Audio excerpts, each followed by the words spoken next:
On to the exclusive news that we have for you right here on this channel, which is about the EGom on Spectrum that did meet for the first time under the chairmanship of P. Chidambaram today. Exclusive information that we have for you is that the EGom has finally taken a final call on whether or not Spectrum should be treated as a tangible asset which should be open to mortgage. Gauri Dwivedi is joining us with more details on that story. Gauri. Supriya, it looks like the ministerial panel has decided as far as the issue of mortgaging of Spectrum is concerned. This is something that will be a huge relief as far as the companies are concerned. Remember, the industry has been crying hoarse that there is no funds that are really available as far as the sector is concerned.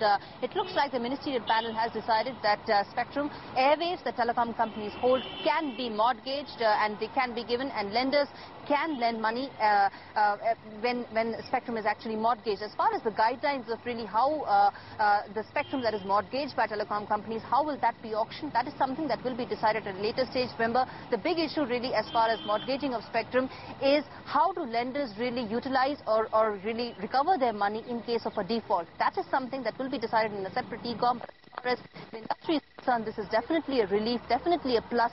All companies, big or small, incumbents, new players, everybody has been crying hoarse. There is no availability of funds, and this will be a breather as far as the sector is concerned. We've got Rajan Matthew, the Director General of the COAI, joining us live right here on Rush Hour with his take. Mr. Matthew, thank you very much for joining us. Finally, it looks like things are moving on this entire Spectrum issue. The empowered group of ministers, which did meet for the very first time today under the chairmanship of P. Chidambaram, has taken an important call, and like Gauri was pointing out there, Spectrum perhaps could be treated as a tangible asset. How do you read into this development? Is that a big respite?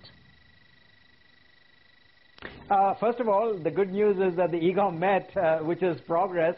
The fact is that we were expecting a lot more for the EGom to really conclude on. The fact that they've decided that the Spectrum is a tangible asset that can be mortgaged, we'll obviously have to wait for the terms and conditions, because ultimately it's the banks that will have to decide how much they are going to lend against that. But clearly something that has to be conjoined to that decision is the whole issue of Spectrum trading, which is again critical to the whole issue of mortgaging the Spectrum. So I guess we'll have to wait to see how that is correlated and move forward.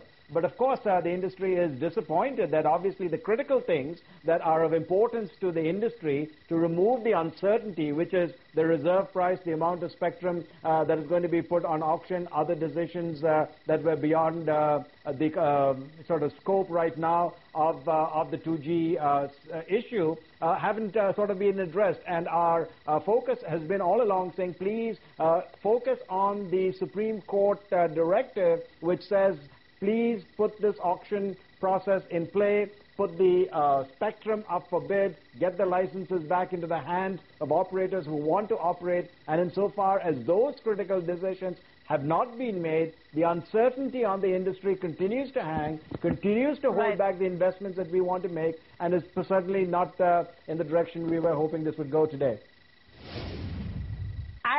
I'll perhaps only urge you to be patient, because there finally is P. Chidambaram there, who's known to be a quick decision maker, and we should perhaps expect decisions to be made rather thick and fast. So one question before I toss this over to Gauri very quickly. You were speaking about no Spectrum trading, and which is perhaps why lenders will not know what to do with this mortgaged asset. How long before do you actually see things move on in that? Are you picking up anything from the government just yet? The TRAI has made a very watered-down definition of what Spectrum trading is, so I guess it was going to take quite a bit of time now by the time that goes back to the TRAI, unless the government is willing to make a decision on that to get it to the robust stage that we believe is necessary. So we really don't know how long that time frame will take by the time it goes back and forth, but that is a critical component of the whole issue of the benefit to be had from mortgaging Spectrum.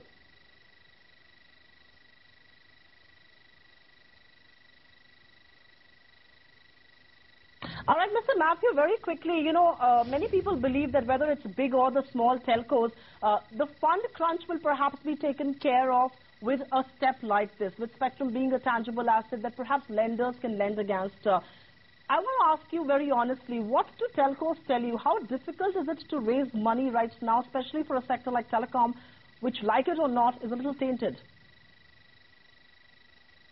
I think it's extremely difficult, both from a domestic perspective as well as the international perspective, what we are seeing is a complete sort of negative outlook on the industry from both dimensions. Plus, if you look at the total amount of debt that the industry already has, which is north of 175,000 crores, the issue that you have an asset that you can lend to is a good thing, but ultimately it has to do with what the revenue stream is and the payback abilities of these entities. So the critical decision is really going to be, what is the cost of the spectrum that you're willing to give as an asset? We have to raise the funds for that. We have to show to the banks that we have the ability to repay that in some period of time at a reasonable interest rate. So therefore, just giving us this asset is a good thing, but the other more important thing is how are you going to price a spectrum, and where are we going to get the funds to be able to get that spectrum into our hands?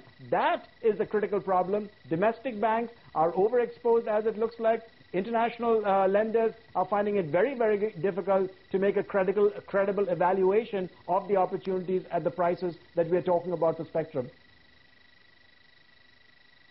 That's right. We are perhaps, I think the industry at large is perhaps paying a price for uncertainty. Apart from the decisions that have been taken today, two quick questions, because these are stories that, again, viewers heard first right here on ET Now.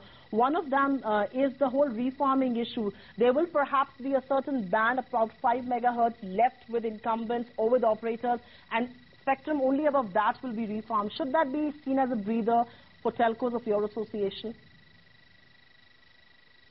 First of all, this whole issue of refarming really needs to be studied in much more depth. We don't believe that it should be rushed and hurried. We really don't believe the current proposals are really refarming. It's really confiscation and redistribution. So I think we should really go back to the fundamental of saying, what does the Supreme Court ask for? What does the Supreme Court require? There's an August 31st deadline. Let's move towards making decisions that meet that deadline. Let's put refarming to a greater study by the folks who have the expertise to determine what is the appropriate decisions. Has far-reaching consequences, and I think we are spending far little time in terms of evaluating the implications on the consumer, on the industry, and on the nation.